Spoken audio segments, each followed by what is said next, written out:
Okay, so this is part two of scheduling for your freshman year. In part one, we talked about requirements of the high school, graduation requirements, honors diploma requirements, just trying to answer questions about that, kind of the big picture.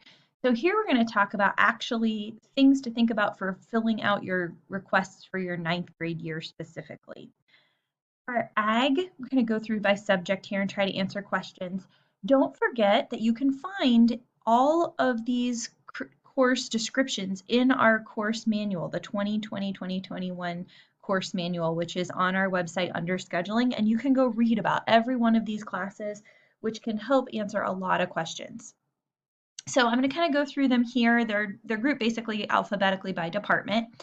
So starting with agriculture, very, very popular class at the high school. Mr. Krieger does an incredible job. Ag 1 is open to ninth grade students interested in ag. Now, as they stay in the program, by the time they're juniors and seniors, there's a whole lot of more content-specific options that they can choose to take, like maybe an animal science or an ag co-op or natural resources. But as freshmen, they would take Ag 1. Students do receive 1.25 credit for ag, and they are expected to be a part of FFA. That gives them that extra little bonus credit there. For art and music, again, has your student met their art requirement? Again, don't forget that is just for the diploma. For college, they are expected to take some art or music in high school, a whole credit. So there's some options there on their sheet that they might look at and think about. All students will take freshman foundations, so that's an automatic. You don't even have to sign up for it. And students will see service learning on their schedule. It's not a class that they go to, but it's just kind of a reminder that like, oh yeah, I need to get my service learning done. For English, students need to select either English 9 or College Prep English 9. Now for their core credits, teachers did give them suggestions of classes that they might kind of be most comfortable in, an appropriate level of challenge that the teacher recommends. We encourage you to really look at that carefully, and if you question the suggestion, to have a conversation with their 8th grade teacher about that, because we really can't speak to why a teacher would have recommended the placement that they did. We can tell you a little bit about the high school class, but I can tell you that generally speaking, in all of our core subjects, we have a general and a college prep track. College prep classes are exactly what they sound like. They are designed to get kids ready for a four-year college experience. The standards covered in the classes are the same. So they're going to cover the same academic standards in English 9 or CP English 9, but the college prep class is going to go a little more in depth. In order to do that, it's going to have to move at a little faster pace. Students are going to have to work more independently. So that's something that they should kind of keep in mind. They have to pick an English 9 or a CP English 9. There are also a bunch of elective options there for English that are really popular classes. Most of them are semester courses. Those cannot be taken in place of an English 9 class. So creative writing is awesome, but it doesn't count as English 9. That would be an elective. Under Family and Consumer Sciences, in ninth grade, students have the option of Principles of Food, which is basically cooking 1, or Sewing, Design, and Construction. Sewing, Design, and Construction can be taken more than one time as students become more skilled. They can continue to take that class and learn new skills as they go. For Principles of Food, that's the Intro Foods class. We have 3 of them. So they'd have to take principles before they move on to the others. For foreign language, we do have Spanish. It's our only language offered in a brick and mortar setting. We have 2 Spanish teachers. So students would have to do 3 years of Spanish for the honors diploma or for a professional major. It is not required to graduate from high school. The Spanish department strongly recommends that if a student's going to take it as a freshman, that they also be in College Prep English 9. And that if a student isn't feeling like they're ready for CP English 9, if maybe they aren't recommended by their teachers for CP English 9, that maybe they need to think about holding off and starting Spanish as a sophomore once they've got a year of high school English under their belt. We've just noticed that that tends to help students be more successful. We do get questions about taking other languages online. That is an option. The high school has a digital program, but it's important to note that online classes do come at a cost. The high school does not make any money off of it, but we have to pay the school for the credit and for the teacher. There's nobody in the building that can teach any of these other languages, so sometimes a student will choose to take a class like sign language or German, something else. They can do that. The cost is usually about $350, $400 a class. It can vary based on the course that they're taking. And again, that's only for one class. So if you are interested in that, I would strongly recommend that you reach out to your student's counselor for next year. I'll go over that here in just a little bit. It's also written on their course offerings guide and on our website. And just talk to us about that and what your thoughts are and what that might look like for your student. For industrial tech, and that basic industrial tech class is the gateway to everything else that Mr. Sorg teaches, including his engineering courses. So if your student is thinking at all about getting involved in the engineering courses or in woodworking or home maintenance, anything with Mr. Sorg, they want to start in industrial tech. That's where all the basic safety rules happen, learning how to use all the equipment, all that happens in that course.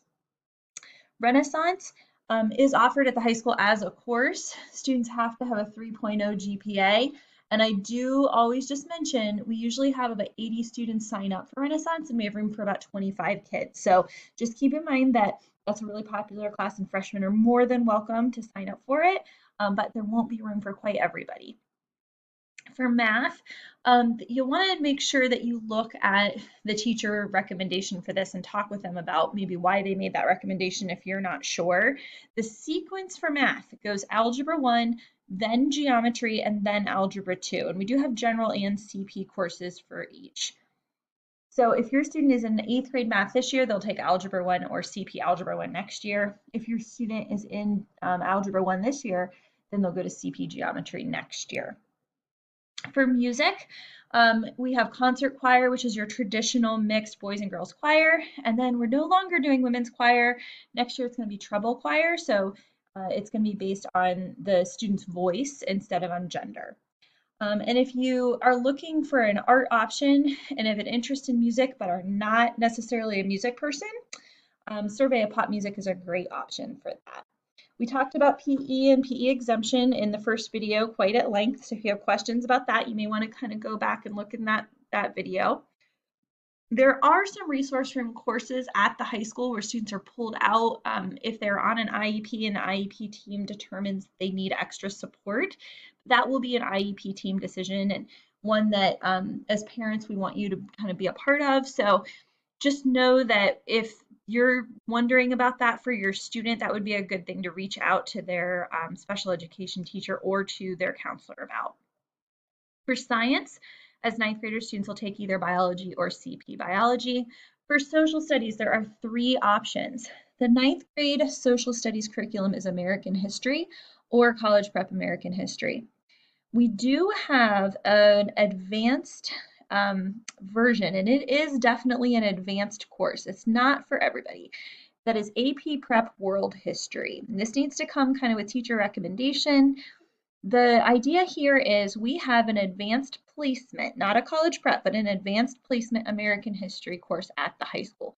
That means that it is a college level US history course that's taught by a specially trained high school teacher. It is approved by College Board. Students at the end of that course take an AP exam, and if they earn a high enough score on that test, they could receive college credit for the class. So what we have found is very few students are ready for that as a freshman.